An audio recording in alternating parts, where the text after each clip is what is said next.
So माझं suggestion राहील cloud storage purchase only when it is needed. Normal युजर्ससाठी best use.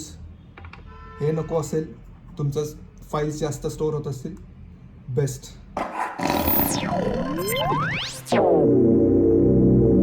नमस्कार मित्रांनो, आज आपण थोडंसं शॉर्टमध्ये एकदम डिस्कस करणार आहोत की स्टोरेज.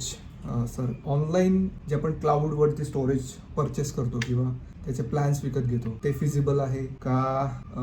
हार्ड ड्राईव्ह किंवा हार्ड स्टोरेज जे आपल्या मोबाईलमध्ये असतं किंवा आपण एक्सटर्नल डिव्हायसेस परचेस करतो, ते फिजिबल आहे. सो कन्व्हिनियंट बघायला गेलं तर लोक मोस्टली जातात क्लाउड स्टोरेजकडे, ज्यांना माहिती आहे की क्लाउड स्टोरेज किती कन्व्हिनियंट आहे. आणि जे मल्टिपल डिव्हायसेसमध्ये फाईल्स ॲक्सेस करतात, तर त्यांच्यासाठी क्लाउड स्टोरेज किती कन्व्हिनियंट आहे हे त्यांना माहिती आहे. पण जे नॉर्मल युजर्स आहेत, ज्यांना मल्टिपल डिव्हायसेसवरती कनेक्टिव्हिटीची गरज नाही आहे, त्यांनी ते प्लॅन्स घेतले पाहिजेत का?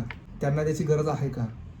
कारण आपण जर कम्पेअर केलं, जसं की आता मी ॲपलचं स्टोरेज कम्पेअर करतो, त्याच्यामध्ये 50 GB एक्सटर्नल किंवा क्लाउड स्टोरेजचा प्लॅन आहे, तो आहे ₹75 पर मंथ. त्यानंतर 200 GBचा प्लॅन बघितला तर तो आहे $290, म्हणजे ₹219 पर महिना.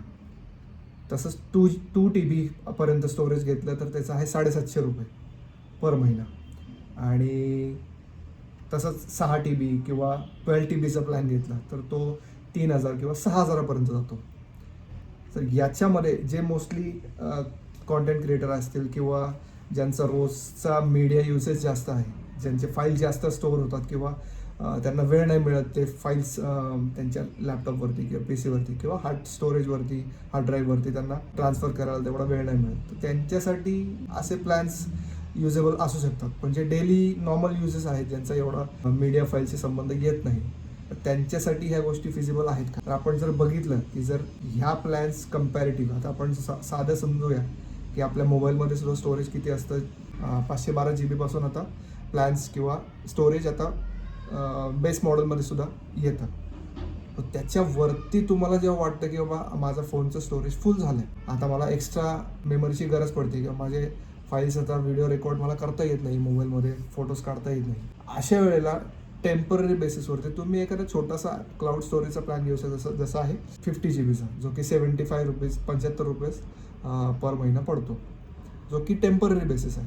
तुम्ही त्याच्यानंतर एखादी पेनड्राईव्ह घेऊ शकता 32 GB वरून अप टू 128 GBचं, मला वाटतं 1100-1200 1,500 पर्यंत एखादा कुठला पेनड्राईव्ह मिळू शकतो, ज्याला दोन्ही कनेक्टिव्हिटी मिळते. नाही कनेक्टिव्हिटी मिळत असेल तर आपल्याकडे असे ₹100 पर्यंत असे OTG ॲडॅप्टर्स मिळतात, जे की Type-C टू USB ॲडॅप्टरमध्ये असे कन्वर्ट करू शकतात, जे की आपण पेनड्राईव्ह त्याला कनेक्ट करून ऑन द गो मोबाईलला कनेक्ट करू शकतो किंवा लॅपटॉपलाही कनेक्ट करून आपण फाईल ट्रान्सफर करू शकतो. सो ह्या गोष्टी अशा नॉर्मल युजर्ससाठी फिजिबल आहे, जे की मार्केटमध्ये तुम्हाला 100-200 पासून पेनड्राईव्ह तुम्हाला घ्यायचं झालं तर एक ₹500 पासून ते ₹1,000 पर्यंत मिळून जातात. सो मी सजेस्ट करेन की तुम्ही अशा स्टोरेजकडे जावं, ना की क्लाउड स्टोरेज, जे की तुम्ही सपोज जसं मी आता एवढे दिवस यूज करत होतो, माझा एवढा फाईल स्टोरेजशी किंवा मल्टिपल डिव्हायसेस कनेक्टिव्हिटीशी एवढा संबंध येत नव्हता, तरी पण माझे प्लॅन्स दिवसेंदिवस वाढत चालू होते, कारण माझ्या मोबाईलचं स्टोरेज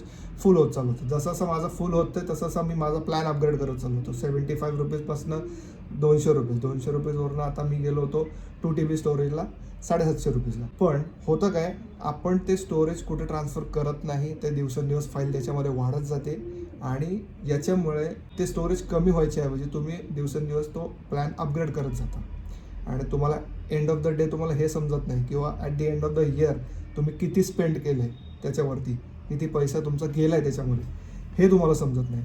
त्याच्यामुळे मी रेकमेंड करेन की तुम्ही असे कुठले तरी एक्सटर्नल अशी हार्ड ड्राईव्ह, जे की SSD ऑन द पण तुम्ही यूज करू शकता, SSD आहे किंवा नॉर्मलसुद्धा हार्ड डिस्क मिळू शकतात, जे की याच्यापेक्षा थोडेसे अजून चीपर मिळू शकेल तुम्हाला. मी ही घेतली होती अराउंड ₹6,000, जे तुम्ही हे सुद्धा EMIवरती परचेस करू शकता, जे की तुम्हाला ह्या प्लॅनपेक्षा चीपर पडेल.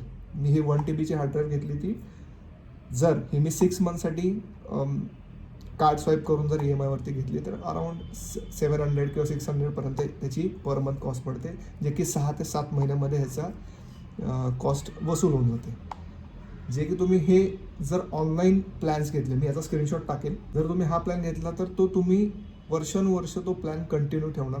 तुमचं स्टोरेज कुठेही तुम्ही ट्रान्सफर करणार नाही फाईल, कारण ह्युमन टेंडन्सी आहे, आपण गोष्टी जोपर्यंत आपल्याला चटका बसत नाही आपण त्या गोष्टी हाताळत नाही, आपण त्यातलं स्टोरेज रिकामं करत नाही किंवा दुसरीकडे मूव्ह करत नाही. जोपर्यंत तुम्ही मूव्ह नाही करणार तुमच्या मोबाईलमधलं स्टोरेज किंवा तुमच्या क्लाउडमधलं स्टोरेज कमी होणार नाही.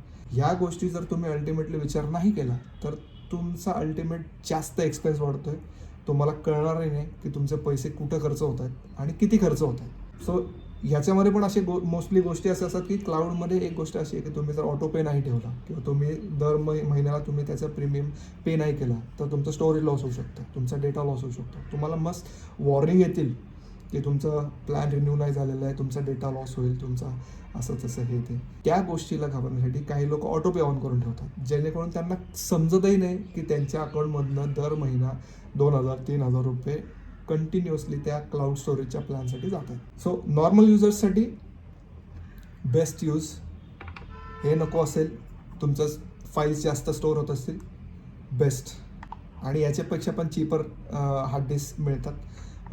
आजकाल ॲमेझॉनसुद्धा ब्रँडिंग करतं, ॲमेझॉनचे सुद्धा 2,000 ते 3,000मध्ये हार्ड डिस्क मिळतात, जे की 1 TB 512 GB अशा भरपूर व्हरायटीज आहेत त्याच्यामध्ये, तुम्ही ते प्रेफर करू शकता. सो माझं सजेशन राहील cloud storage purchase only when it is needed, किंवा जेव्हा तुम्हाला इमर्जन्सी गरज आहे. आत्ता तुमचं मोबाईलचं स्टोरेज फुल झालं आहे, वेळ नाही आहे तुमच्याकडे 15 दिवस 20 दिवसासाठी, तर तुम्ही एक टेम्पररी प्लॅन घेऊ शकता जो की आहे 50 GBचा किंवा फार फर्दर 200 GBचा, जो की ₹200 वगैरेपर्यंत तो प्लॅन आहे.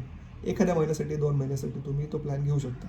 जसं तुमचं स्टोरेज तुम्ही रिकामं करता, कुठेतरी ट्रान्सफर करता, त्याच्यानंतर परत तो प्लॅन डिग्रेड करून घ्यायचा किंवा तो कॅन्सल करून टाकायचा सबस्क्रिप्शन, परत बॅक टू नॉर्मल. आयदर तुम्हाला गरज पडली तर तुम्ही परत 50 GBचा एक्सटेंडेड प्लॅन घेऊ शकता जर तुमचं स्टोरेज फुल झालं असेल तर.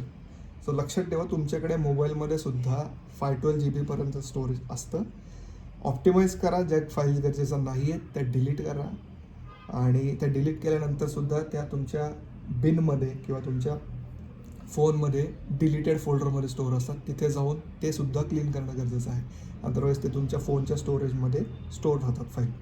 सो ज्या लार्ज व्हिडिओ फाईल्स असतील किंवा जे इमेजेस फोटोज गरजेचे नाही आहेत, डुप्लिकेट्स आहेत, असे फाइंड आउट करा, डिलीट करा, स्टोरेज रिकामं करा आणि तुमचं पैसा वाचवा.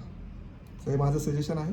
बेस्ट वाटलं व्हिडिओला लाईक करा, शेअर करा आपल्या मित्रांसोबत, आणि अशाच काही गोष्टींबद्दल थोडक्यामध्ये माहिती हवी असेल तर सजेशन द्या, कमेंट करा, आपण असेच व्हिडिओ बनवतो. थँक्यू.